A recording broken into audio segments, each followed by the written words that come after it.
Mateo capítulo 11, versículo 16. Pero, estoy leyendo la Biblia de las Américas, pero, ¿con qué compararé a esta generación?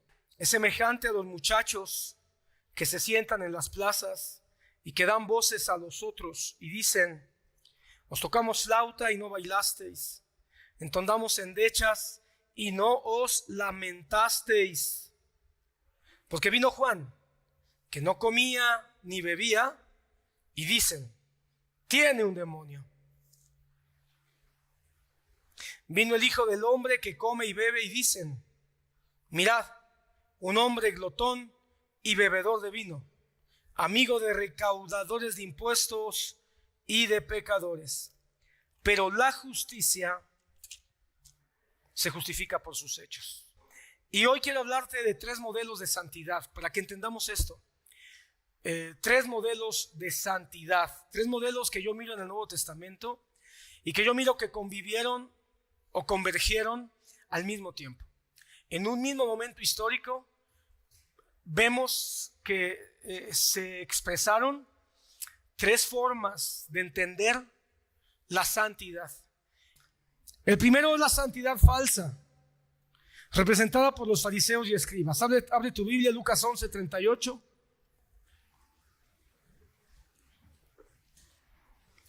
Dice: cuando el fariseo vio esto, bueno, ¿qué es lo que vio el fariseo? Vio que los discípulos comenzaron a comer y no se lavaron las manos. Eso es lo que vio el fariseo, solo para que lo entiendas. Se sorprendió de que Jesús no se hubiera lavado. Se sorprendió. A ver, pongamos cara de sorpresa todos. Exacto. Se sorprendió de que Jesús no se hubiera lavado primero antes de comer, según el ritual judío. Quiero que notes, según el ritual judío. No dice según las escrituras, según el ritual judío. Pero el Señor le dijo: ahora bien, vosotros los fariseos limpiáis lo de fuera del vaso y del plato, pero por dentro estáis llenos de robo y de maldad. Necios, el que hizo lo de afuera, ¿no hizo también lo de adentro? Dad más bien lo que está dentro como obra de caridad, y entonces todo os será limpio. Mas ay de vosotros, fariseos, porque pagáis el diezmo de la mente y la ruda y toda clase de hortaliza, y sin embargo pasáis por alto la justicia y el amor de Dios. Pero esto es lo que debíais de haber hecho o practicado, sin descuidar lo otro. Ay de vosotros, fariseos, porque amáis los primeros asientos de las sinagogas y los saludos respetuosos de las plazas. Ay de vosotros, porque sois como sepulcros que no se ven, sobre los que andan los hombres sin saberlo. Respondiendo uno de los intérpretes de la ley, le dijo: maestro, cuando dices esto nos insultas. Y él dijo: ay también de vosotros, intérpretes de la ley, porque cargáis a los hombres con cargas difíciles de llevar, y vosotros ni siquiera tocáis las cargas con uno de vuestros dedos. Ay de vosotros, porque edificáis los sepulcros de los profetas, y fueron vuestros padres quienes los mataron. Versículo 52, acompáñame. Ay de vosotros, intérpretes de la ley, porque habéis quitado la llave del conocimiento. Vosotros mismos no entrasteis, y a los que estaban entrando se los impedisteis.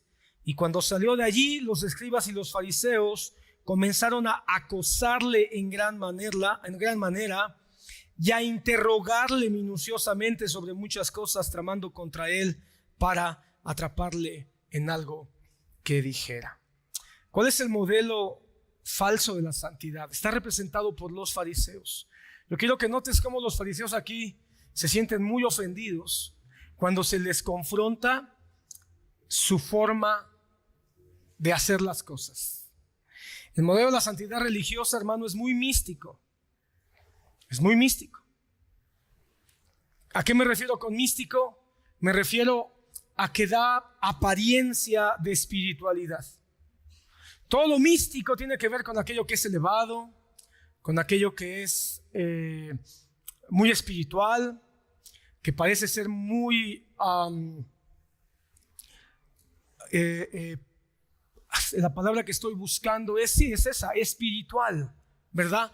Tiene apariencia de algo incluso rayando en lo fantástico. Y la santidad falsa raya en un misticismo de poses, de formas, de apariencias. Es legalista.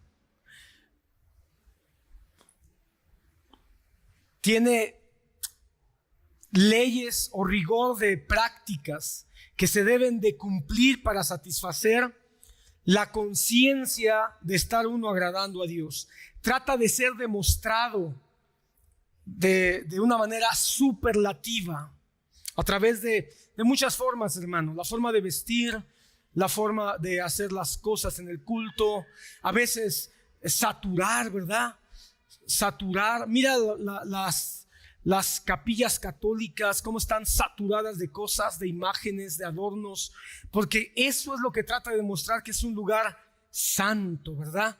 Y tristemente a veces como cristianos podemos también ser muy recargados en algunas cosas, pensando que entre más recargado esté con textos bíblicos o con imágenes judías, pensamos que eso da un ambiente de mayor santidad. Y no necesariamente. La santidad no tiene que ver con este tipo de cosas recargadas. Además, hermano, la santidad falsa trata de imponer, es impositiva, trata de obligar a otros a que comparta o haga lo mismo que esta santidad falsa practica. La santidad falsa, hermano, está basada en ritos, siempre haciendo las cosas de la misma manera. Está basado en costumbres, porque la repetición de las cosas da cierta tranquilidad a la conciencia. Cuando las cosas se repiten de la misma forma, podemos caer en el pensamiento de que estamos haciendo las cosas bien porque las hacemos siempre de la misma manera, y caemos en el engaño de que la repetición es lo que hace que las cosas se hagan bien, y no necesariamente, hermano. Las tradiciones, aunque hay tradiciones buenas, porque Pablo habla de seguir tradiciones, porque las tradiciones son aquellas cosas que se transmiten de generación en generación. Y hay tradiciones que son correctas, hay tradiciones también que son inofensivas, no producen mayor problema, pero hay tradiciones que son nocivas, que son peligrosas. Tanto Jesucristo como el apóstol Pablo advierten de aquellas cosas que son solamente el resultado de la tradición y no de la palabra. Hay muchas cosas, hermano, que toman más autoridad a veces que la propia palabra de Dios. Hay cosas que se hacen en nuestras vidas o en las iglesias que toman más peso, tienen más peso que la Biblia, que la palabra de Dios. Son intocables. Bueno, eso es falsa santidad. Hay quien siente que si se cambia algo del culto, si se hace algo diferente, entonces Dios ya no nos va a visitar. Como si Dios estuviera limitado a tradiciones. Eso es una santidad falsa. Prácticas sistematizadas. A veces no estamos tan engañados que caemos en una santidad falsa donde nosotros mismos nos condenamos a nosotros mismos o condenamos a las demás personas. Gente, por ejemplo, que ayuna todos los viernes, y no está mal quizá ayunar todos los viernes, pero cuando ya es un problema, cuando piensa que su santidad o el agrado que puede tener de Dios radica solo y solamente en que ayuna el viernes. Y entonces cuando no ayuna el viernes se condena.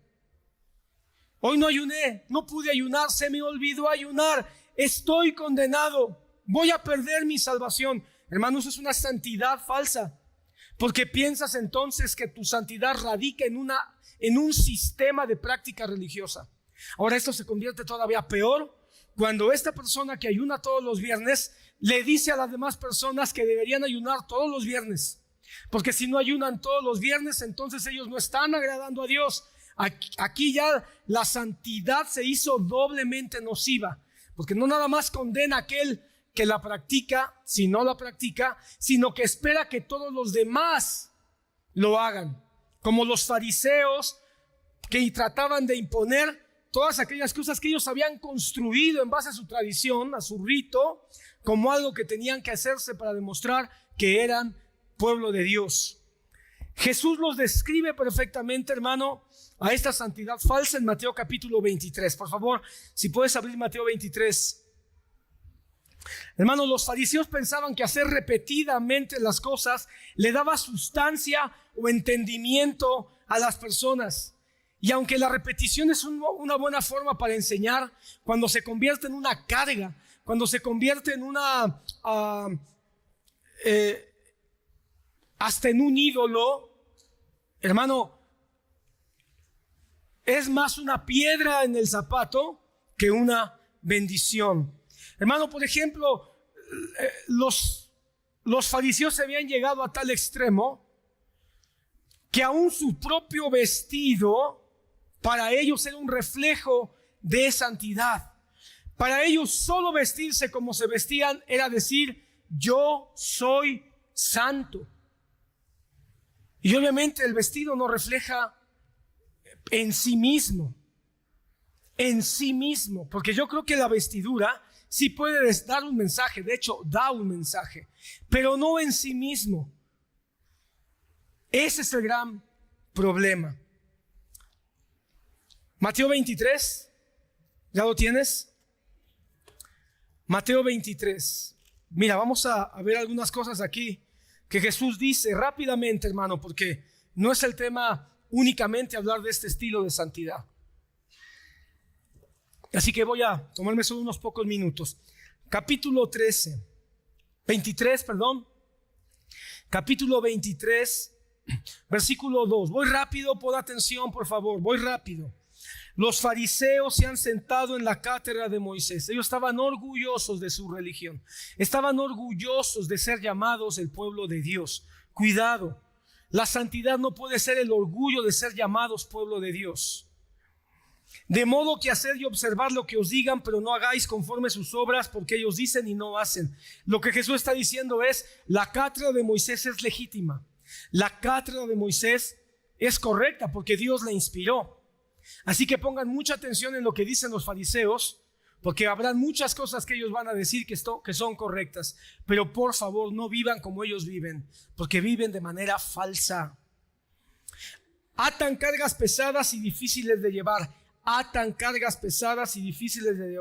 y las ponen sobre las espaldas de los hombres, pero ellos ni con un dedo quieren moverlas. Entonces la santidad falsa pone cargas, pero son cargas de apariencia. No son cargas espirituales, porque las cargas espirituales nos las pone Jesús mismo, hermano. Pero estas son cargas religiosas. ¿Cómo qué?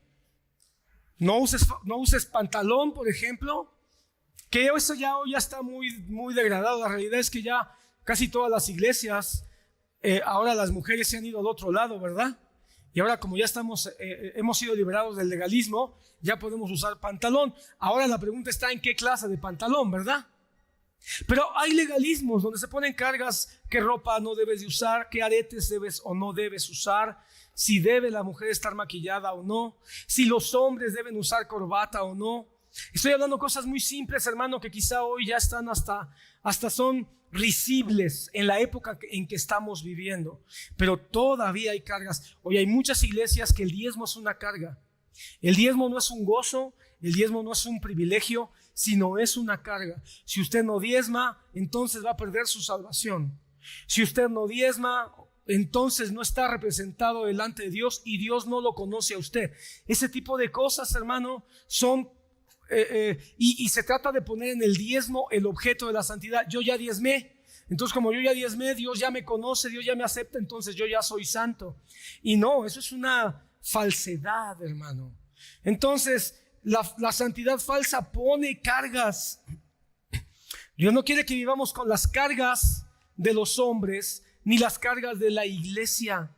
Aún debemos de poner cuidado, queridos hermanos, porque algo que nosotros podemos establecer en nuestra iglesia local como una forma de orden se puede terminar convirtiendo en una falsa norma de santidad.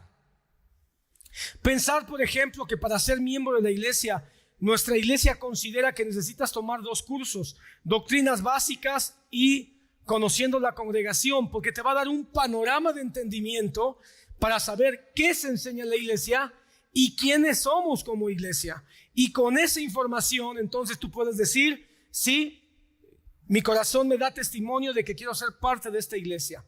Esa es la razón.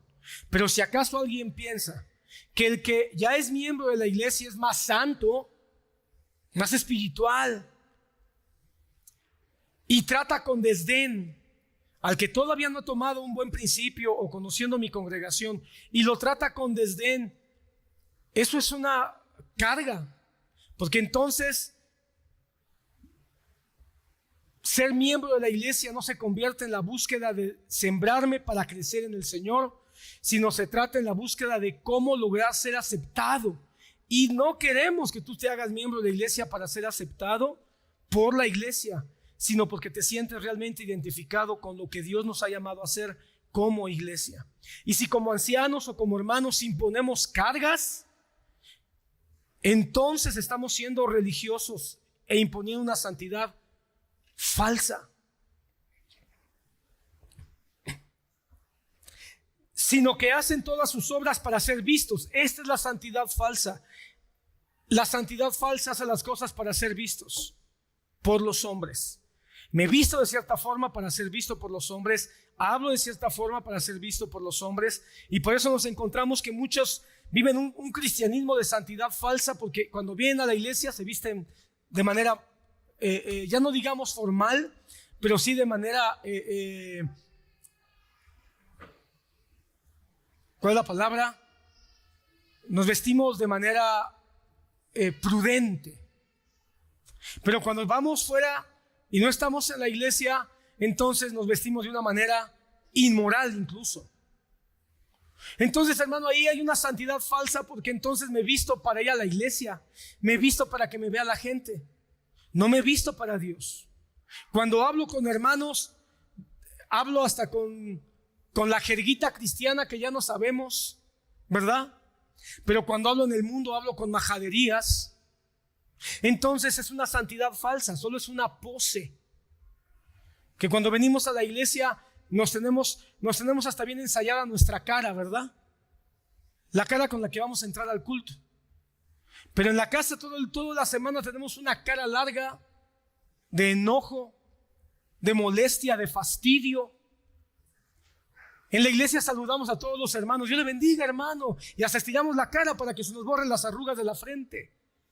Dios le bendiga. Pero cuando estamos en la casa ni el saludo le damos a nuestra esposa. Amén, aleluya. Entonces, hermano amado, es una santidad falsa de poses. Estiran sus filacterias y alargan los flecos de sus mantos. ¿Sabes qué es eso? Las filacterias, hermano, eran unas cajitas que se ponían en las manos y en la frente. Y adentro de esas cajitas, hermano, ponían todas sus virtudes. Entonces, hermano, alargaba, es decir, que tenían una lista grande, que ni les cabían las cajitas y se salían todas las virtudes que ellos habían logrado. Y dicen que los mantos alargaban tenían unos listones que dejaban ver, ¿verdad? Y los alargaban para que se viera que eran todavía más judíos que cualquier otro.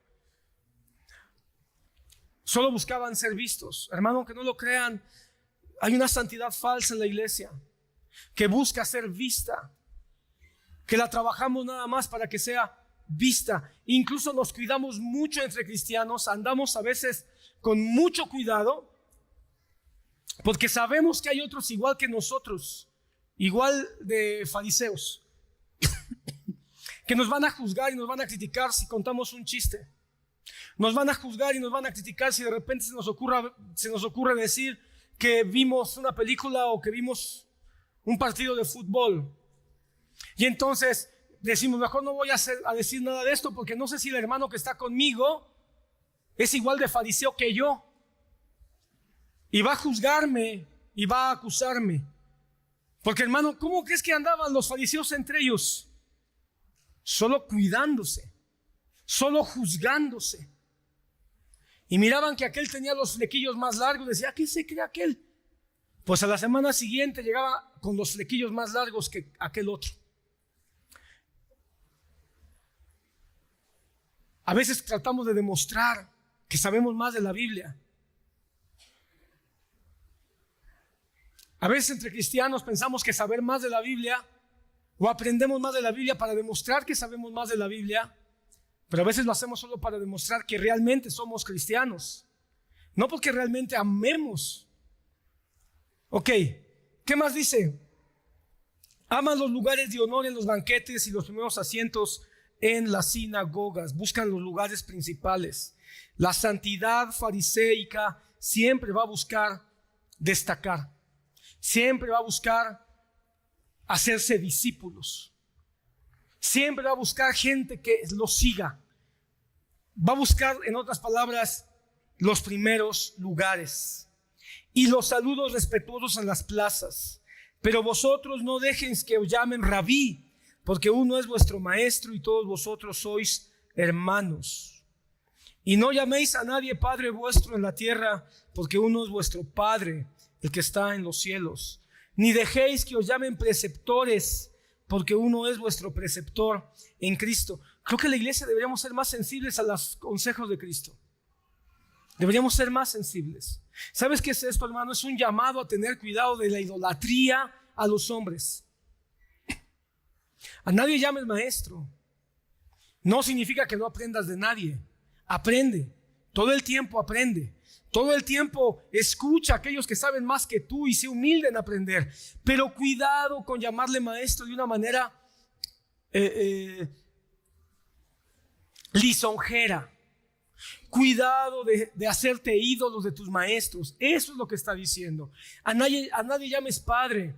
Hermano, a mí me pesa mucho escuchar de repente comentarios muy a la ligera de tengo un padre espiritual, tengo una madre espiritual, o aún peor, es que yo tengo muchos hijos espirituales porque yo he dado a luz a muchos hijos espirituales. Yo entiendo, hermano, yo entiendo el sentir, pero nada más me quedo un poquito rezagado diciendo, espero que haya sinceridad y no orgullo. Yo no lo puedo juzgar, así que solo hago un paso atrás, pero me preocupa. Yo sé que Pablo dice, trata a las más jóvenes como hijas, a los más jóvenes como hijos, a las más grandes como madres en el Señor. Yo entiendo que eso lo habla en una forma de trato, pero cuando se crean dependencias, yo creo que ahí el Señor está tratando de decir, pon cuidado con eso. No dejéis que os llamen preceptores, porque uno es vuestro preceptor, Cristo, nada más. Miren, el propio Jesús dice, solo uno es vuestro preceptor, Cristo. Por no decir yo, ¿verdad? Él dice, solo es uno vuestro preceptor, Cristo. ¿Sabes quién es el preceptor? El preceptor es aquel que te lleva a Dios. Ese es un concepto de un preceptor. Aquel que te conduce a algo mayor. En este caso, a Dios. No tenemos ningún otro preceptor. ¿Quién nos lleva a Cristo? Cristo mismo, hermano. Bueno, avancemos. El mayor de vosotros sea su servidor. 13. Ay de vosotros, escribas hipócritas, porque cerráis el reino de los cielos delante de los hombres, pues ni vosotros entráis ni dejar entráis a los que están entrando. Hermano, la santidad falsa estorba el camino, pone límites. Por eso, hermano, nada de lo que se haga en la obra de Dios tiene que ser una camisa de fuerza. Nada, absolutamente nada. Tenemos que estar todo el tiempo dispuestos y abiertos a hacer cambios. Si no hacemos cambios para tratar de sacudirnos aquellas cosas que se pueden convertir en ídolos o se pueden convertir en objetos de falsa santidad, vamos a terminar enganchándonos. Entonces la santidad de los fariseos es hacer repetidamente las cosas.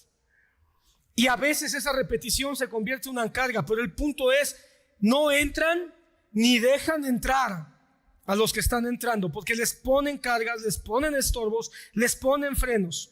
14. Ay de vosotros, escribas y fariseos hipócritas, porque devoráis las casas de las viudas, aun cuando por pretexto hacéis largas oraciones. Por eso recibiréis mayor condenación. La santidad falsa piensa que está en orar mucho.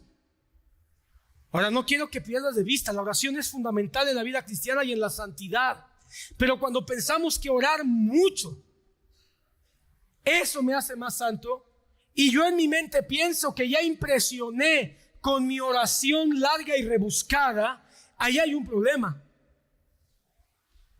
Hay que orar, y hay que orar todo el tiempo, y hay que orar más todavía, hermano. El llamado a la oración es fundamental en la vida cristiana. Pero cuando yo pienso que porque estoy orando y me están viendo orar, en eso está mi santidad, ahí yo tengo un problema.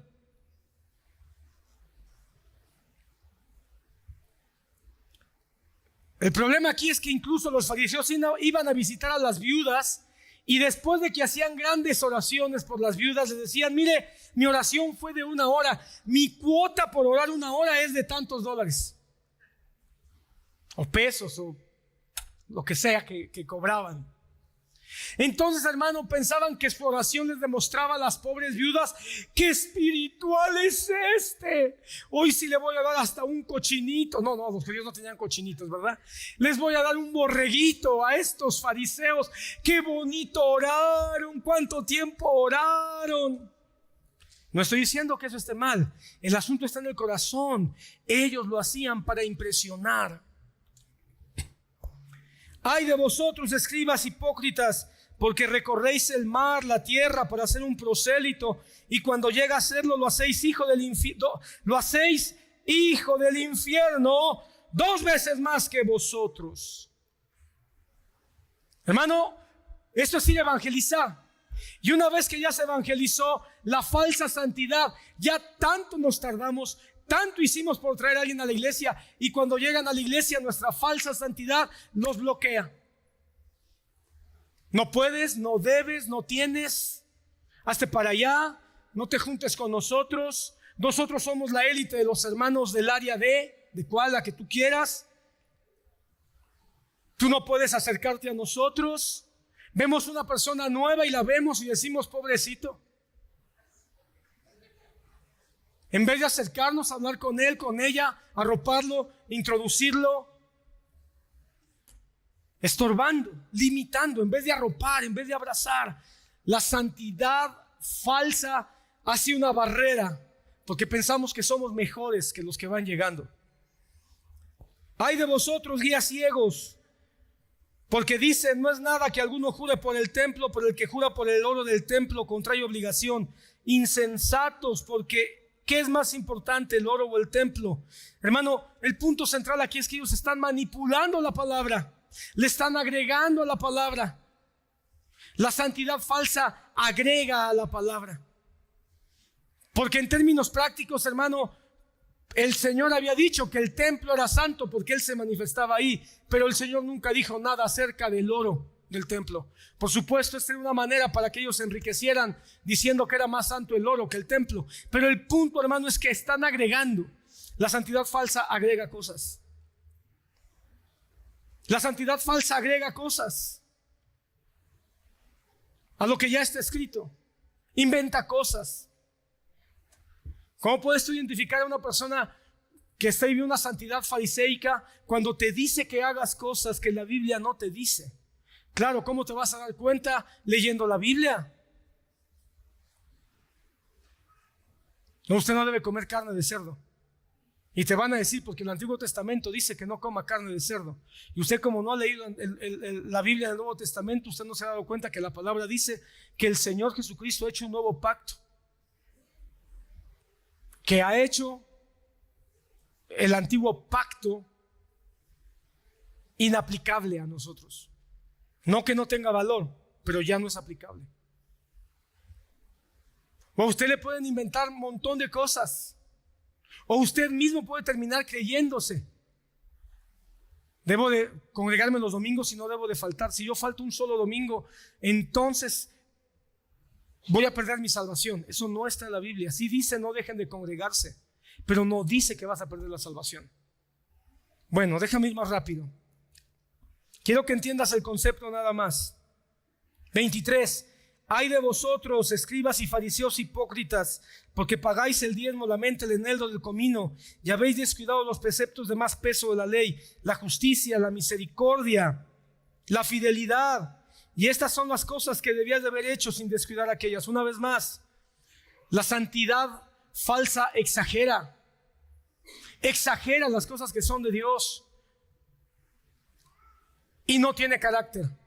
Pone énfasis en lo que se hace, no en el corazón con lo que se hace. Jesucristo aquí está diciendo, se ponen tanto atención en que si la taza tiene que estar con la oreja a un lado o tiene que estar escondida, ponen tanto énfasis en eso que no han puesto atención en lo que tiene dentro la taza. Más adelante va a explicarlo más claramente, pero lo que está diciendo es, no son las formas, no son las poses, es el carácter. Es el carácter lo que importa. No es el diezmo, es la alegría, la fe, la libertad con las que hacemos las cosas. Ni siquiera son los cantos, ni siquiera son las danzas, porque podemos ser fariseos que danzan, podemos ser fariseos que levantan las manos y pensamos que somos más y mejor que los que no danzan o los que no levantan sus manos, y podemos terminar pensando que aquellos no tienen la santidad que yo tengo.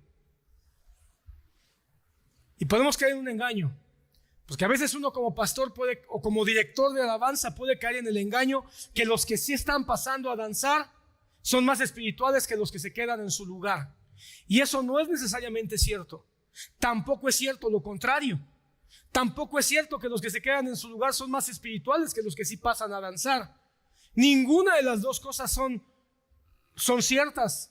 Porque lo que sí es cierto es la justicia, la fidelidad, la fe, y eso lo tiene cada uno en su corazón. Pero ¿qué pasa con el que pasa a danzar y juzga al que no lo hace? O al revés, el que se queda en su lugar y juzga al que pasa a expresarse. Los dos son fariseos. Porque quizá el que se queda en su lugar dice, yo por eso no paso a danzar. Porque ese que pasó a danzar, yo conozco sus pecados, yo conozco sus faltas. Por eso yo mejor me quedo aquí en mi lugar. Porque yo también sé lo que tengo y yo no quiero ser un hipócrita. Pues ya está siendo un hipócrita al quedarte a juzgar al que sí está haciendo las cosas. Esto es bien delicado, hermano. Dice más. Guíais ciegos, que coláis el mosquito y os tragáis el camello. Este versículo es clave, subráyalo. Este versículo es clave. Guías ciegos, que coláis el mosquito y os tragáis el camello. No es el tema hoy, pero este versículo, hermano, es un tema importante que vamos a tratar pronto. Porque a veces terminamos juzgando como pecado lo que no es pecado, y terminamos dejando a la ligera, tomando a la ligera lo que sí es pecado y lo justificamos. Esa es santidad fariseica. Déjame ponerme rudo. Pensar, hermano, yo me sé la Biblia, me congrego todos los domingos, nunca falto a los cultos a la iglesia, levanto mis manos cuando canto, paso a danzar y digo amén con todas mis fuerzas. Yo soy santo. Pero tengo otra mujer. Nadie lo sabe. Incluso hasta le predico el evangelio. Soy santo. Ahí, hermano, estoy colando el mosquito y dejando pasar el camello. Porque mejor sería que no dance, que no levante manos, que no me aprenda la Biblia, que no diga amén, pero que sea fiel al pacto de mi matrimonio. Y a veces terminamos llamándole pecado a lo que no es. ¿Sabes cuántas personas han venido en muchas ocasiones a lo largo de todos los años que llevo a pedirme que discipline a personas por cosas que no son pecado? Hermano, no debería de estar ministrando. ¿Por qué, hermano? ¿Por qué? ¿Por qué no debería estar ministrando? Y me dan razones que yo no veo pecado. Porque me vio feo. Porque siempre que llego me mira feo. No debería dejarlo, que estoy exagerando el asunto. Y a veces, hermano, terminamos llamando pecado o mirando como que si fuera muy grave algo que no lo es. Y al pecado lo escondemos, levantamos la alfombra y lo barremos. Bueno, tengo que avanzar. Ay de vosotros, escribas y fariseos, porque limpiáis el exterior del vaso y del plato, pero por dentro está lleno de robo y desenfreno. Ay de vosotros, escribas y fariseos, hipócritas, porque sois semejantes a sepulcros blanqueados, que por fuera lucen hermosos, pero por dentro están llenos de huesos de inmundicia. Así también vosotros por fuera parecéis justos a los hombres, pero por dentro estáis llenos de hipocresía y de iniquidad. La santidad falsa entonces se preocupa por lo de afuera, pero no tiene atención de lo que está pasando dentro de él. ¿Qué es lo que está dentro? Dice el Señor. Por eso, hermano, no podemos pensar que somos iglesia santa solamente viniendo los domingos. No podemos decir, yo soy cristiano porque voy los domingos a la iglesia. Lo mismo hacen los católicos, lo mismo hacen los musulmanes, lo mismo hacen los mormones. ¿Qué te hace diferente? ¿O qué nos hace diferentes? No somos sabatistas dominicales, porque el sabatista, hermano, piensa que el sábado, el culto del sábado, lo santifica. Y no, hermano, Jesucristo dijo, no es el día el que lo santifica a uno, es el Dios del día o de los días lo que hace santo al día. Y nosotros pensamos, bueno, yo soy santo porque el domingo me santifica. No, el domingo no te santifica.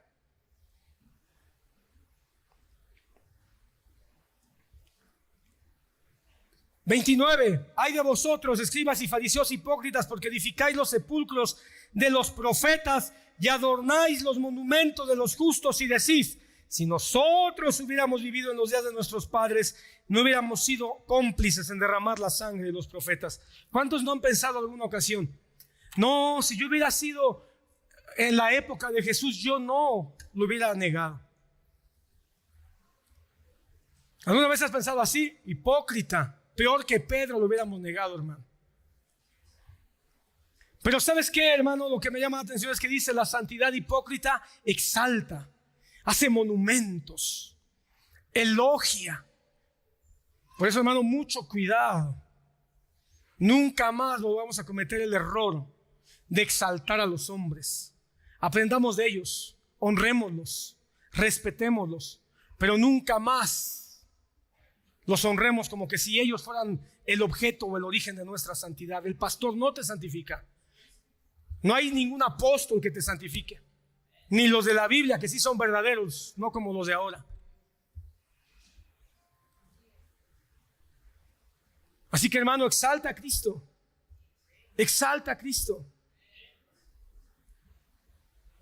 Me lastima mi corazón en los tiempos de los corintios, que decían, yo soy de Pablo, yo soy de Cefas, yo soy de Apolos. Hoy, ¿qué es lo que dicen los cristianos? Yo soy de Miguel Núñez, yo soy de MacArthur, yo soy de Sugel. Hermano amado, somos de Cristo. Y si hay un ministro que te bendice, hónralo, no idolatrándolo. La santidad entonces fariseica piensa que sus formas, sus poses, su ropa, sus imposiciones, sus legalismos, su denominación es lo que la santifica. Pero en lo privado hay pura escoria, sepulcros blanqueados. No sabemos poner nuestro buen maquillaje. Nos maquillamos. nuestras buenas máscaras de cristianos. Por eso es necesario entender el segundo modelo de santidad. La santidad radical. Marcos 1:4. Juan el Bautista apareció en el desierto, predicando el bautismo de arrepentimiento para perdón de pecados. Y acudía a él toda la región de Judea y toda la gente de Jerusalén, confesando sus pecados. Eran bautizados por él en el río Jordán. Juan estaba vestido de pelo de camello, tenía un cinto de cuero a la cintura y comía langostas y miel silvestre. Y predicaba diciendo: tras de mí viene uno que es más poderoso, a quien no soy digno de desatar inclinándome la correa de sus sandalias. Yo os bauticé con agua, pero él os bautizará con fuego. Juan Bautista aparece, hermano, y hace una conmoción. Y quisiera que no pierdas ese pasaje y veas qué opinó Jesucristo de Juan Bautista. Mateo 11, regresemos a Mateo 11. No pierdas de vista este pasaje que acabas de escuchar. Mateo 11, versículo 7.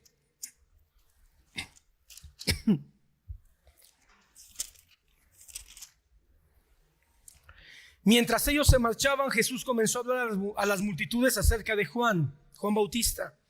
¿Qué salisteis a ver en el desierto? ¿Una caña sacudida por el viento? Mas, ¿qué salisteis a ver? ¿Un hombre vestido con ropas finas? Mirad, los que usan ropas finas están en los palacios de los reyes. Pero, ¿qué salisteis a ver? ¿A un profeta? Sí, os digo, y uno que es más que un profeta. Este es de quien está escrito: he aquí yo envío mi mensajero delante de tu faz, quien preparará tu camino delante de ti. En verdad os digo que entre los nacidos de mujer no se ha levantado mayor que Juan Bautista. Sin embargo, el más pequeño en el reino de los cielos es mayor que él. Y desde los días de Juan Bautista hasta ahora, el reino de los cielos sufre violencia y los violentos lo conquistan por la fuerza, porque todos los profetas y la ley profetizaron hasta Juan. Y si quieren aceptarlo, él es Elías, el que había de venir. El que tiene oídos, que oiga. Juan Bautista, hermano, quisiera dedicarle no un mensaje, varios mensajes, pero hoy solamente voy a extraer la parte que me interesa acerca de su santidad, porque Juan Bautista, hermano, habla de la santidad firme, habla de la santidad fuerte, habla de la santidad férrea. Esa es la palabra, la santidad férrea. La santidad que necesita surgir para golpear a los fariseos hipócritas. Porque en todo tiempo y en todo lugar donde la santidad fariseica se levanta, es necesario un Juan Bautista que los golpee con toda su fuerza. Por eso era ahí donde tenía que surgir Juan Bautista. Jesucristo les dice: a ver, y ahí había fariseos. Juan Bautista, ¿qué salisteis a ver de Juan Bautista? ¿Una caña sacudida por el viento? ¿Qué es lo que está diciendo Jesús? Él era una caña que se movía fácil, que se quebraba el primer problemita. Él era una caña que se sacudía por cualquier viento de doctrina según las modas. Él era una caña que se podía mover con facilidad a ver quién le llegaba el precio. ¿Qué no saben que Juan Bautista incluso renunció a su derecho sacerdotal cuando vio tanta hipocresía y falsedad en el templo? No, él no fue una caña, porque una caña se quiebra por cualquier viento de doctrina que lo convence. Una caña se va de un lado a otro según convenga, a la comodidad de cada uno. Él no, él estaba bien plantado. Él no fue una caña. ¿Qué saliste a ver? ¿Un hombre vestido con ropas finas? ¿Un hombre vestido con ropas solo para demostrar su grandeza? ¿Solo para demostrar su posición? solo para demostrar su poderío de ninguna manera. Esos están en los palacios. A él no le interesaba vivir en un palacio, porque no le interesaba el poder de los hombres. ¿Qué saliste a ver? ¿Un profeta? Y Jesús aclara, él es más que un profeta. Porque un profeta hablaba de parte de Dios, pero Juan Bautista vino anunciando al Mesías de Dios. ¿Qué es la santidad de Juan, hermano? La santidad de Juan Bautista es la santidad que confronta, es la santidad que golpea, es la santidad que incomoda. ¿Sabes cuál es uno de los más grandes enemigos de la santidad? La comodidad. Nos sentimos muy cómodos en nuestras formas, nuestras costumbres, nuestros sistemitas religiosos, nuestras tradiciones, nuestros hábitos, nuestras poses. Todo lo que los fariseos enseñan nos hacen caer en cierta comodidad, tranquilizando nuestras conciencias. Por eso es necesario que venga una santidad como la de Juan Bautista. Cada generación necesita hombres y mujeres con santidad radical, con santidad de choque, con una santidad que incomode, una santidad que rete a los demás. Ahora, no es una santidad hipócrita, ni es una santidad fariseica que va a poner cargas que los demás no puedan llevar. Es una santidad que va a golpear la conciencia, que va a golpear el espíritu, no las formas, no las poses. No es una santidad de cumple con el ABC y entonces no. Es una santidad que va a provocarte a ver, mira tu corazón, mira tu espíritu, ve tu relación con Dios. Juan Bautista sabía muy bien que tenía que provocar la pasividad de la religión de su época. Por un lado tenía que confrontar a los religiosos, pero por otro lado tenía también que confrontar a los pecadores. Porque ¿sabes qué es lo que hace la santidad falsa? Hace que te sientas cómodo con tu pecado. ¿Sabes qué es lo que hace la santidad fariseica? Que pienses que cumplir con ciertas normas, formas, ritos, cantitos, aplaudiditas, tiempo del culto, ciertos textos, que todo eso está bien en esencia, pero nos hace pensar que cumplir con todo eso, ya estamos bien con Dios. Ya somos santos.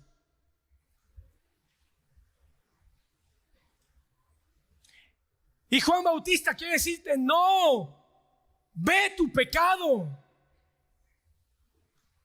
Es que soy cristiano, ya no peco. ¿Cómo no vas a pecar? Si a veces, hermanos, somos el claro ejemplo de lo que pasaba en Corinto. Se escucha que hay entre vosotros pecados que aún ni entre los inconversos se escuchan.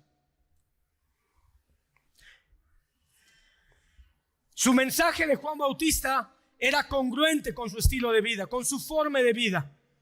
No imponía su radicalismo, aunque él era radical, no lo imponía. Hermano, él nunca dijo vistan con pieles de camello, mientras que los fariseos sí imponían una forma de vestir. Exigían que tuvieran sus hilos colgando para demostrar que eran judíos, que eran fariseos. Juan Bautista nunca dijo coman langostas y miel. Nunca impuso su dieta, a diferencia de los fariseos que sí decían no puedes comer esto, ni esto, ni esto, ni aquello, y en Sabbat no puedes caminar después de tantos kilómetros, ni hacer ciertas cosas, ni hacer ciertas otras. Juan Bautista no venía imponiendo, hermano. Tenía un estilo de vida que reflejaba su radicalismo, que reflejaba incluso, hermano, su confrontación a la religión. Hermano, la forma en que vestía Juan Bautista era una forma para decirle a la religión, no estoy de acuerdo contigo. Pero también era un mensaje que decía, yo tengo mi propio entendimiento de que no es lo de afuera lo que va a demostrar mi santidad, sino lo que tengo dentro. Su mensaje era congruente con su forma de vida. No imponía su radicalismo, pero sí hacía algo muy importante. Invitaba al arrepentimiento. Su mensaje era arrepentimiento. Arrepiéntete, arrepiéntete, arrepiéntete, arrepiéntete, arrepiéntete. Esa era la esencia del mensaje de Juan Bautista. ¿Sabes cómo empieza el Evangelio de Marcos? Hermano, es interesante que Marcos haya escogido a Juan Bautista como el protagonista de su primer capítulo. Mateo y Lucas escogen a María, a José, a Elizabeth, para hablarnos del nacimiento de Jesús. Pero Marcos no, Marcos escoge a Juan Bautista. Mira cómo empieza el Evangelio de Marcos.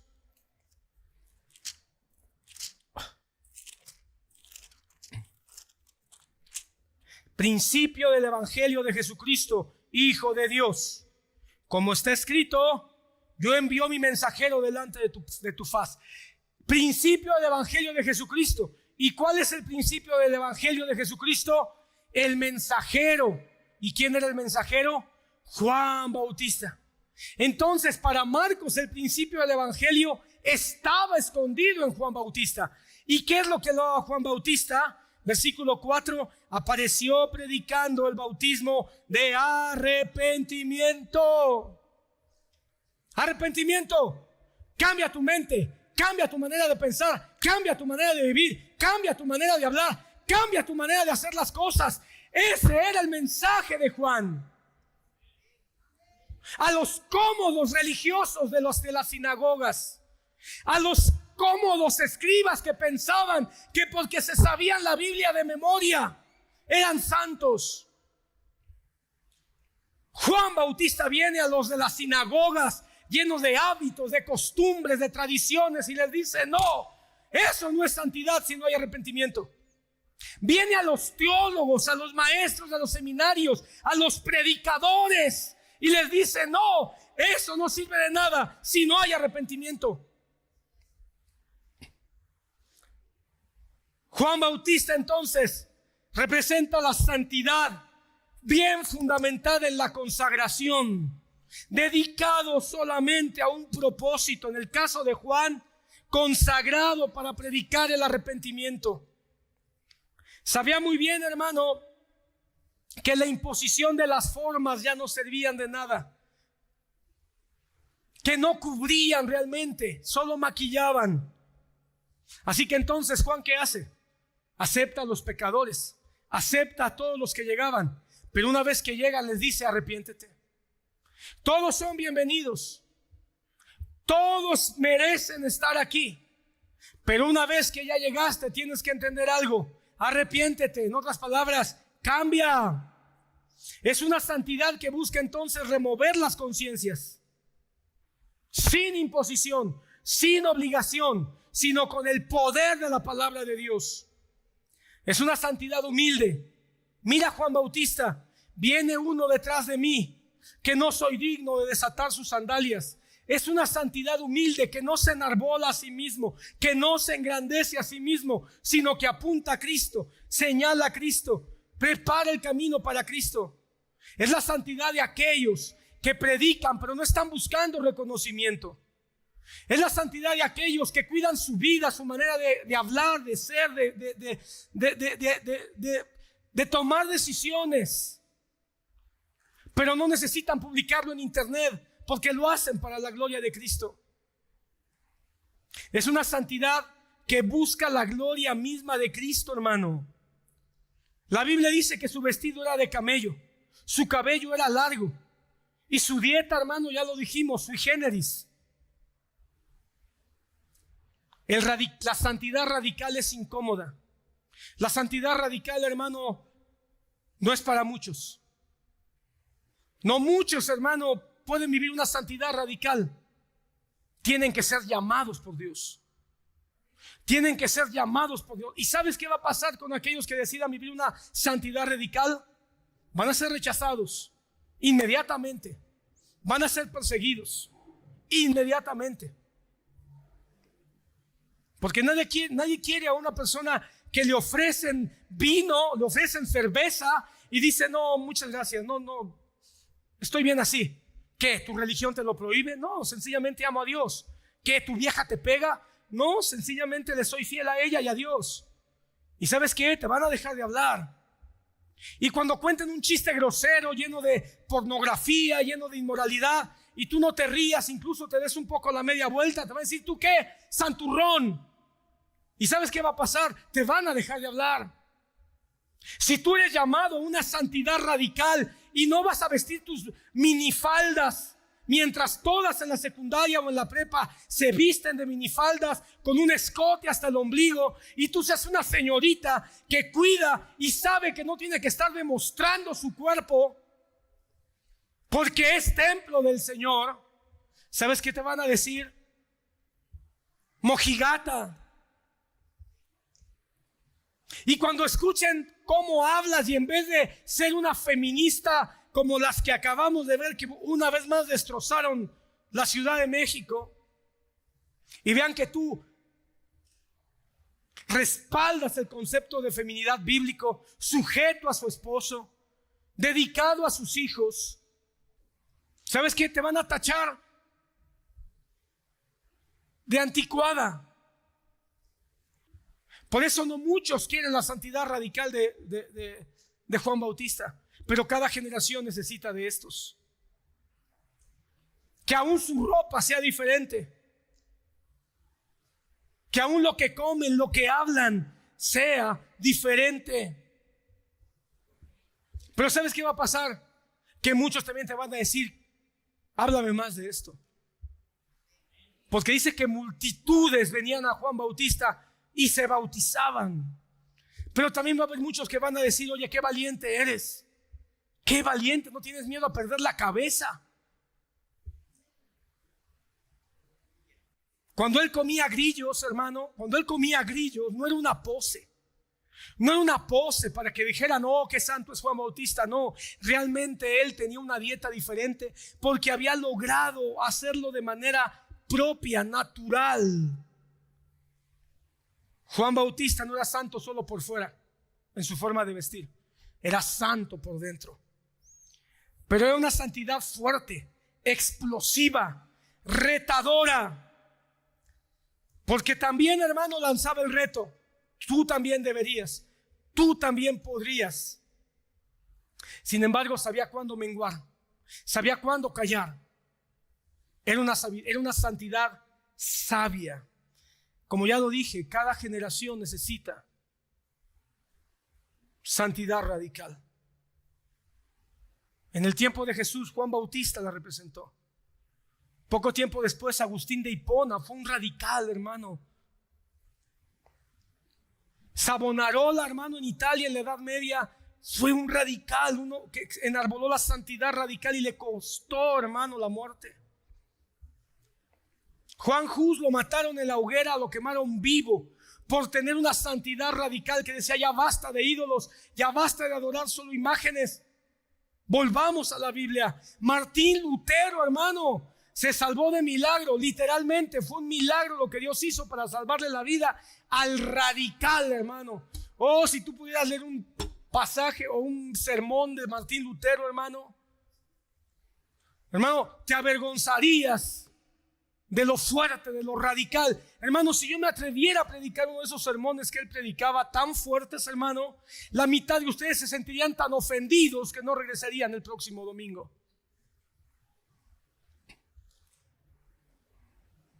John Knox, hermano, en Escocia, fue un hombre de santidad radical, que incluso hasta el mismísimo rey, ante la mismísima reina, no fluctuó cuando le dijeron, acomoda tu culto a como nosotros los reyes te lo marquemos. Y él dijo, no, al revés, ustedes acomoden su reino a como Cristo dice.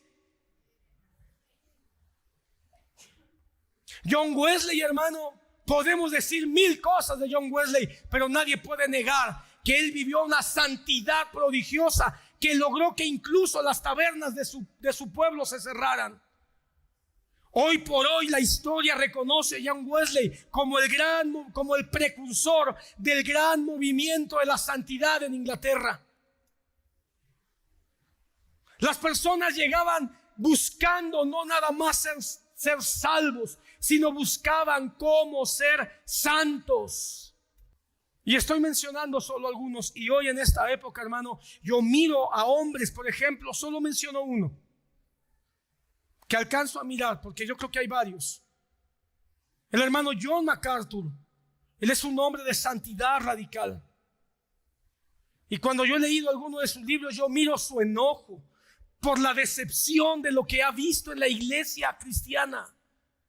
Yo miro su ira santa por los abusos de la iglesia en el siglo XX y XXI. Y yo lo entiendo, hermano. Es necesario hacer cambios notorios en la iglesia.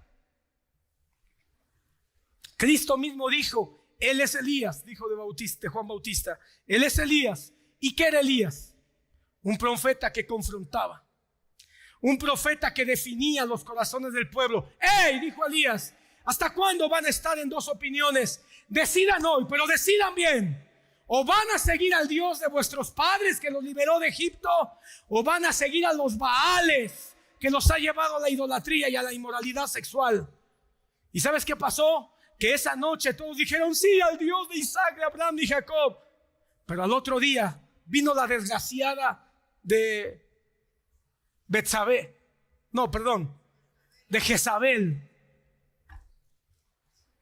Y volvió a mover el corazón. Yo no dudo que hoy hablemos de buscar al Señor. Y mañana Jezabel se te presenta en tu trabajo, en tu escuela, en el internet, ahí en tu celular. Ahí va a estar Jezabel, desnuda, diciéndote: olvídate, vuelve otra vez a ser el mismo carnal que ya viene siendo. Nada más es santo los domingos. Dios necesita hombres y mujeres con santidad radical, que confronten, que rompan paradigmas mundanos y diabólicos. En medio de cada generación Dios los necesita. Y como quisiera que aquí se levantaran algunos pocos, para que entonces se pueda mover la santidad natural.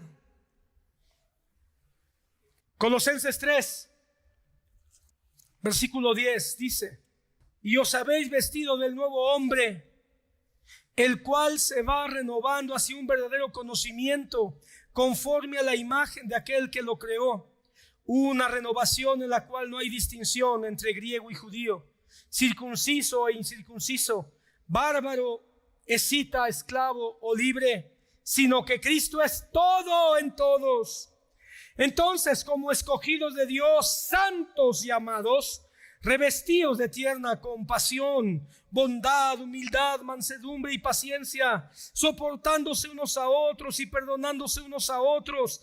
Y si alguno tiene queja contra otro, como Cristo os perdonó, también hacedlo vosotros. Y sobre todas estas cosas, vestíos de amor, que es el vínculo de la unidad, y que la paz de Cristo reine en vuestros corazones, a la cual en verdad fuisteis llamados en un solo cuerpo, y sean agradecidos. La santidad natural viene de Cristo, hermano. La santidad natural es propia del cristiano. Si tú ya naciste de nuevo, si tú ya eres hijo de Dios, si tú, como dice la palabra, eres escogido del Señor, entonces ya eres santo. Pero esa santidad que Dios ya te ha dado es un llamado a la transformación, es un llamado a la renovación. La santidad orgánica, la santidad natural, la santidad obvia, la santidad que debe ser propia de todo nacido de nuevo. Eso es lo que Dios quiere que se manifieste en nosotros, hermano.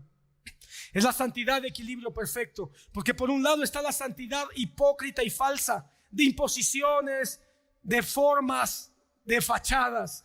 Por otro lado está la santidad radical, que confronta, que golpea, pero sin imposición, sino invitando al arrepentimiento, para que entonces podamos llegar a esa santidad equilibrada, sin poses, sin cargas religiosas, sin la hipocresía de los fariseos, pero tampoco con el radicalismo de Juan en un momento dado.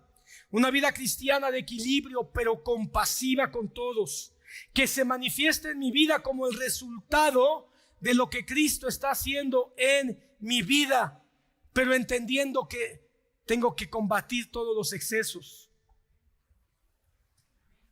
Es una santidad exigente. Es una santidad exigente, hermano, pero sobre la base de la gracia. Es una santidad que se te exige la busques, pero sobre la base de la misericordia, no de la imposición, la obligación, ni el legalismo. Hermano, la santidad natural es la santidad que ríe, que llora, que se puede divertir de manera sana, sin drogas, sin alcohol, sin inmoralidad sexual. Es la santidad que también llora, que se duele ante las pérdidas, pero no le reprocha a Dios, sino que le agradece. Es la santidad que es capaz de enojarse, que se molesta, pero no se violenta ni destruye, sino al contrario, aprende a reconocer lo que es malo para destruirlo en el proceso de su propia vida. Hermano, la santidad natural es la que dice Mateo capítulo 11, 27.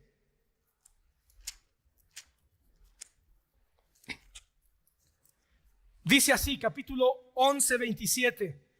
Todas las cosas, está hablando Jesús, me han sido entregadas por mi Padre. Y nadie conoce al Hijo sino el Padre, ni nadie conoce al Padre sino el Hijo, y aquel a quien el Hijo se la quiere revelar. Escucha, este es el llamado a la santidad de Cristo. Venid a mí, todos los que estéis cansados y cargados, y yo os haré descansar. Tomad mi yugo sobre vosotros y aprended de mí, que soy manso y humilde de corazón, y hallaréis descanso para vuestras almas, porque mi yugo es fácil y mi carga es ligera. Es una carga que Él nos ayuda a llevar, por eso es ligera. Él dice, vengan a mí los que están cansados y cargados, que yo los voy a santificar. Pero no es una santidad que se sienta obligada, sino que se va a desarrollar de manera natural en la medida que tú te acerques a Jesús. Yo me acerco a Jesús y Él me santifica. Yo me acerco a Jesús y Él me da descanso. Yo me acerco a Jesús y Él lleva mi carga. Entre más me acerco a Jesús, más santo voy siendo. Es la santidad del estudiante, el que está estudiando y que puede ser el mejor en su clase o quizá no lo sea. Pero más allá de eso, da testimonio de que Cristo está con él, porque sabe cómo comportarse con sus maestros y sus compañeros. Es el que trabaja, el que tiene un empleo y lo hace bien y lo hace de manera cumplida. Pero no solo eso, muestra gozo, muestra lealtad a su trabajo, muestra esfuerzo y honestidad. Hermano, la santidad natural es el ama de casa que tiene gozo y alegría porque cuida de los suyos. No solo busca alimentar a sus hijos, ni darle vestido a sus hijos o tratar bien a su marido, sino que busca ser cada vez más fuerte con su ejemplo de una mujer virtuosa, teniendo bondad, paciencia en su vida. Hermano, a diferencia de los fariseos que tenían ropas religiosas que mostraban cuán dignos eran, a diferencia de Juan, que tenía una forma de vestir radical, que mostraba que él estaba totalmente en desacuerdo con el religiosismo de su época, Jesucristo viste de manera común. Su ropa no es nada llamativa, no hay nada ostentoso en su ropa, ni en su dieta. Él come todo lo que le ponen en la mesa. Por eso le llaman glotón y bebedor de vino, porque él no tiene problemas en comer, porque sabe que no es lo que entra, sino lo que sale.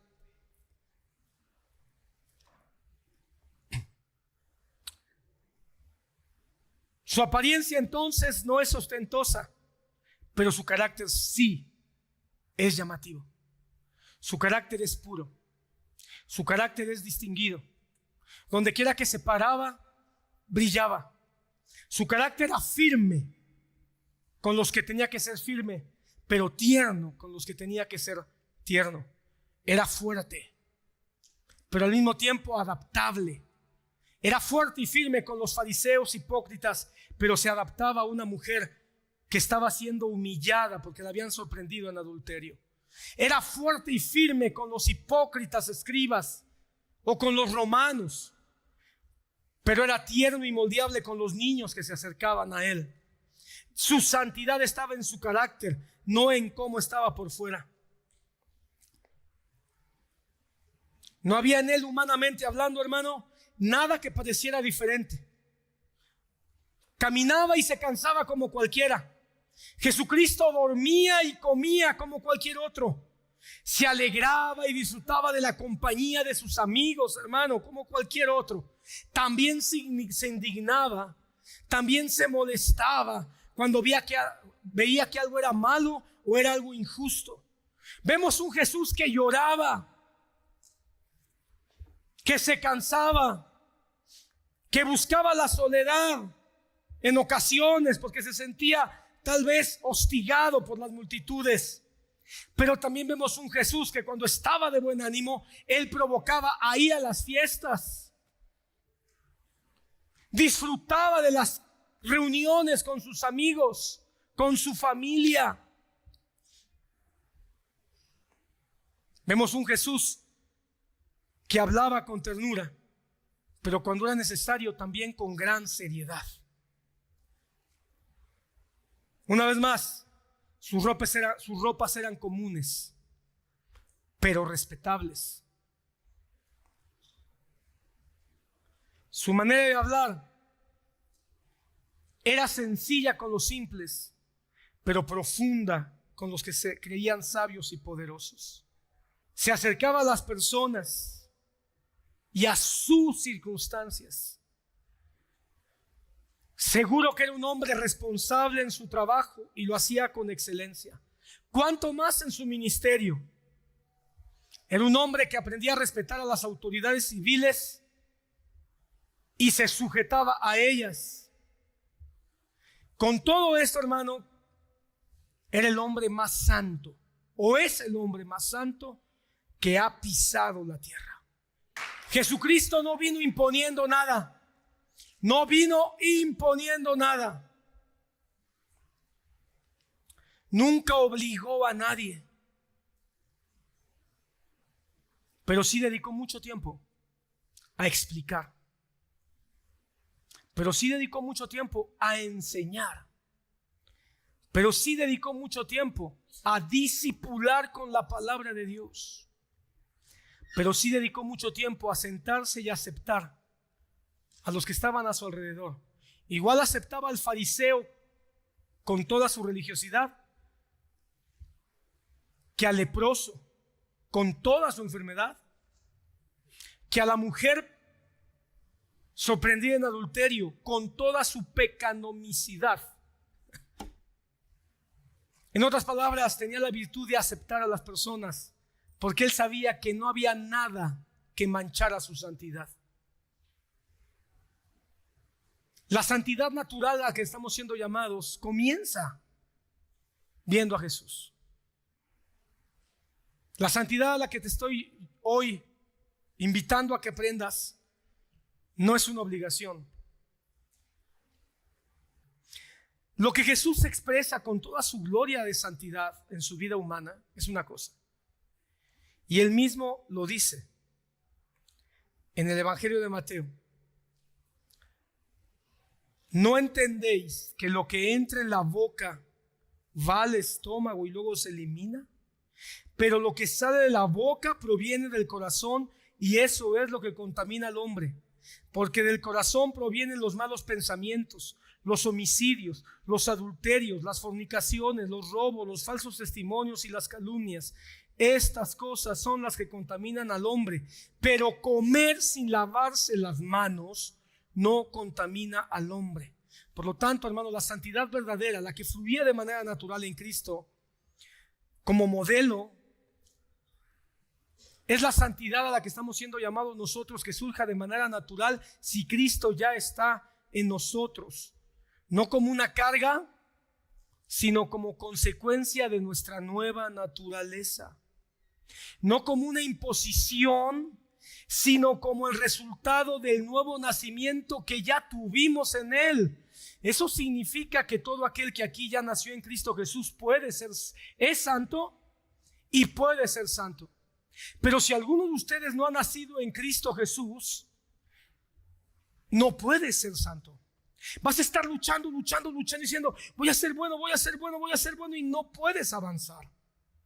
Pero si Cristo ya nació en ti, o tú ya naciste a la nueva vida en Cristo, ya eres santo. Y puedes avanzar en esta santidad. Como dice la palabra, fuimos injertados en la vid que es Cristo. Y si ya fuimos injertados en la vid que es Cristo, ahora vamos a dar fruto de manera natural. Aquellos entonces que ya fueron escogidos, ya fueron sembrados por el Padre en Cristo Jesús, van a fructificar. Quizá no va a ser rápido, hermano. Quizá no va a ser de manera instantánea o inmediata como quisiéramos. Va a haber áreas que van a llevar más tiempo. A lo mejor no va a ser tampoco vistoso ni aparatoso. Pero escucha, vas a fructificar. Porque ya tienes a Cristo y ya fuiste injertado en Cristo. Ahora el Espíritu Santo te quiere santificar. Mira lo que dice 1 Corintios 6, del 9 al 11. Pon atención. Corintios 6, 9 al 11. ¿O no sabéis? Pon atención. ¿O no sabéis que los injustos no heredarán el reino de Dios? Pero si Cristo ya murió por ti y tú ya tuviste esta revelación, ahora eres justo. No os dejéis engañar, ni los inmorales, ni los idólatras, ni los adúlteros, ni los afeminados, ni los homosexuales, ni los ladrones, ni los avaros, ni los borrachos, ni los difamadores, ni los estafadores heredarán el reino de Dios. Pero este versículo es poderoso. ¿Y esto? Erais algunos de vosotros, pero fuisteis lavados. ¿Ya fuiste lavado por Cristo Jesús? Gracias a Dios que hay 10 aquí que saben que fueron lavados. Pero fuisteis santificados, pero fuisteis justificados en el nombre del Señor Jesucristo y en el Espíritu de nuestro Dios. Si Cristo está en ti, esto eras. Quizá ahora estás luchando con algunas de estas cosas, pero ya no eres eso. Quizá alguna vez fuiste algo de esto y hoy todavía Satanás te dice, todavía tienes vestigios, todavía tienes manchas, pero ya no eres eso. No aceptes las palabras de Satanás que te dice, tú eres un ladrón, tú eres un estafador. No di, yo era eso, yo era. Eso nos dice algo más, hermano. Uno, que de manera natural va a venir la santificación, pero nos dice una cosa más, que nosotros participamos, que nosotros tenemos que tomar conciencia. La santidad es algo que ya recibimos, pero también es algo que se aprende, es algo que se desarrolla con gozo, es algo que se debe de anhelar y que se debe de disfrutar. La santidad sí está libre de imposiciones religiosas, pero debe de nacer de adentro, de un corazón sensible y consciente de lo que has recibido en Cristo Jesús. Y cuando tienes conciencia y gratitud de lo que has recibido en Cristo Jesús, vas a tener el ánimo, el entusiasmo de caminar como cristiano. El mundo necesita que los cristianos vuelvan a levantarse con gratitud, hermano. La santidad debe de romper los muros de las 4 paredes de nuestros templos. Debe de romper las 4 paredes y llevarla a nuestras casas. Y llevarla a nuestros trabajos, y llevarla a nuestras escuelas, y llevarla a nuestras reuniones familiares y demostrar ahí que somos santos. La santidad de los bienaventurados, de nosotros los bienaventurados, debe hacer que realmente la santidad brote para que seamos luz en medio de las tinieblas y verdaderamente seamos sal en esta tierra. En otras palabras, ser diferentes. ¿Qué es lo que hace la luz en las tinieblas? Que sea diferente el lugar. ¿Qué es lo que hace la sal? Que sea diferente. Es la conformación de la imagen de Cristo de manera paulatina, real y consistente en la vida del creyente. La santidad natural nos va transformando, nos va madurando. hasta que alcancemos la estatura de Cristo en el día de su venida, hermano. Perdón, hermano, repito, no es la manifestación de ritos, no es la manifestación de costumbres religiosas y vacías, sino la manifestación dentro de nosotros de en quién hemos creído. Por eso, hermano, yo ya no me siento cómodo cuando alguien dice qué gloria hubo en el culto, qué gloria. ¿Sabes cuántos años escuché eso? Pastores, hermanos, hermanas, ministros diciendo, hoy sí la gloria de Dios bajó. Ahora cuando escucho a alguien así, no, hombre, es que en ese culto, qué gloria. ¿Por qué? Ahora entiendo que la gloria de Dios, hermano, debe de manifestarse en el templo de mi vida. No en el culto de la iglesia, sino en el templo de mi corazón. Porque cuando la gloria se manifestaba en el tabernáculo de Moisés, bajaba una gran columna de fuego y humo y entraba en el lugar santísimo. Hoy la gloria de Dios tiene que bajar y entrar en mi corazón. Si no, hermano, el culto fue un culto fariseico. Hicimos bien todo, gloria a Dios. Bien el músico, no falló en los acordes, las trompetas sonaron bien, la batería tuvo jícamo, el predicador tuvo un buen sermón, bien estructurado, el culto cerró con oración. Pero si tu vida no es retada a transformación, la gloria de Dios, hermano, sencillamente no llegó. La santidad natural se tiene que dar de manera natural si estamos injertados en Cristo. No es por la fuerza del predicador, no es por la obligación del rito o de la forma, no es por la posición que tú tienes, que tienes que demostrarla. Tiene que ser natural. ¿Y qué va a dar por resultado la santidad de Cristo? Natural.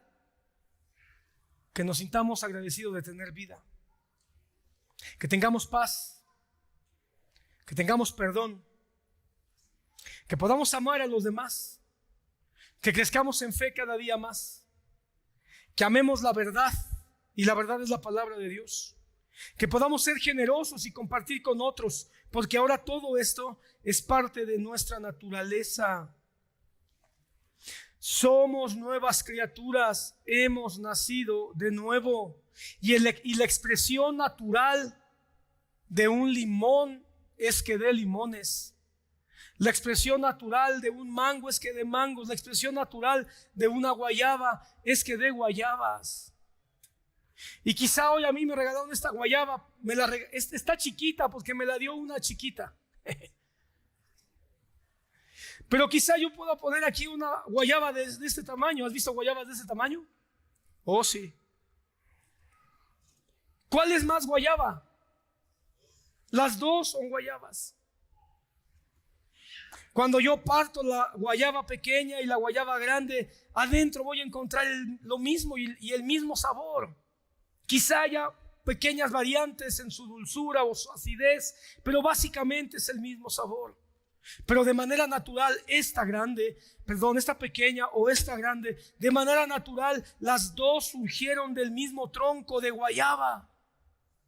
Quizá unos tengan una expresión, quizá otros tengan otra, quizá unos tengan una santidad más radical como Juan Bautista, quizá otros tengan una santidad menos vistosa, pero en el fondo paz, amor, perdón, transformación.